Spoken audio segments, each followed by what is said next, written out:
The Spirit of Freedom, Biafra. Season 1, Episode 7, The Turning Tide. By the third year of the war, hope no longer spoke loudly. It whispered. The land was thinner now. So were the people.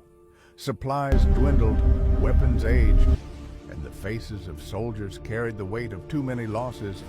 Emeka had changed. The fire that once burned in him had softened into resolve. He no longer fought for victory alone, but for memory, for those who had already fallen and could no longer speak.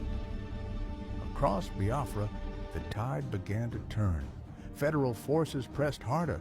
Encirclement tightened. Every retreat felt permanent.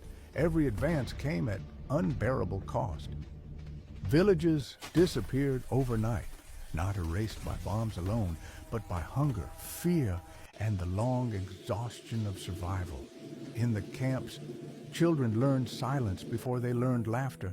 Mothers counted days by meals missed, not by time. Emeka witnessed it all. He escorted refugees through forests, guided the wounded across rivers, and buried comrades with prayers that felt too small for such loss.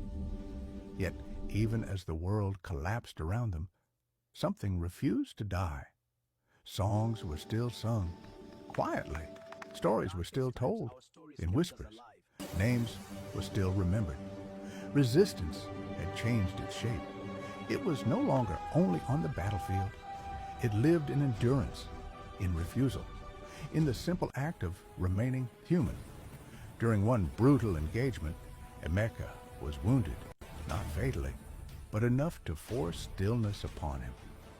As he lay recovering, he understood something clearly for the first time.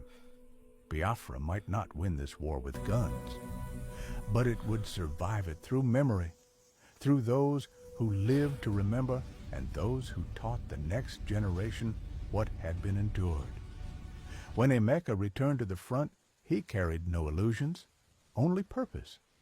The war was turning against them, but his spirit and the spirit of his people had hardened into something that could not be conquered. And even as the tide turned, freedom had already taken root where no army could reach.